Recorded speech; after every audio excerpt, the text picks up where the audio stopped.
Hey, this is Vincent Nobile, driver of the Mountain View Tire Chevrolet Camaro, and you're listening to Nitro Notes. Welcome to the Mopar NHRA Mile High Nationals Finish Line edition of Nitro Notes presented by the Performance Racing Network. I'm Brandon Mudd. It was a historic weekend for the NHRA Mellow Yellow Series as its two greatest Nitro champions returned to the winner's circle live on broadcast television. First, let's hear from John Force after earning his 144th career Wally. I mean, man, it's like live TV, and I know I made a statement about Fox is going to fix our sport, going to fix racing. It will when it's live.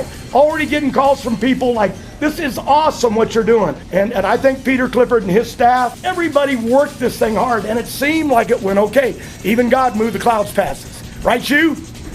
Okay, hell, even your dad was hugging me today. Life's good. The KB stranglehold on Pro Stock ended when neither Greg Anderson nor Jason Line made it to the finals. Instead, Alan Johnson returned to his customary place at Bandimere, the winner's circle, where he talked about last year's epic staging duel with Larry Morgan. You know, if I hadn't let that and got away from me last year, I think we'd have won like 5 in a row or 6 in a row. That'd been really special. But, you know, that final last year with Larry was really fun, and it brought a lot of Pro Stock fans to the table, and you know, they like to see stuff like that. And you know, just like our streak and breaking the KB streak, it's good for the class and good for the fans and good for TV and good for NHRA.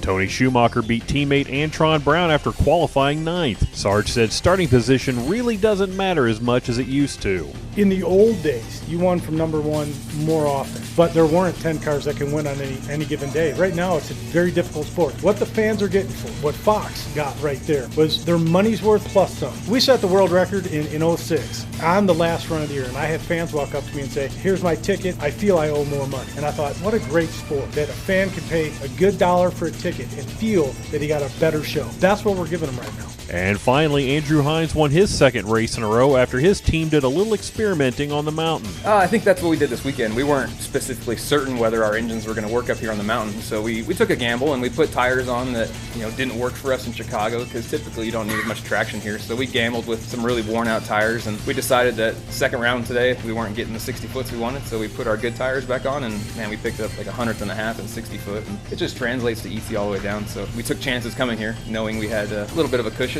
but we put it back to game face mode on Sunday afternoon. The NHRA turns to wine country this weekend with the Toyota NHRA Sonoma Nationals at Sonoma Raceway. Get your tickets today by calling 1-800-870-7223. And don't forget to check us out at GoPRN.com, on Facebook at Facebook.com/NitroNotes, and on iTunes.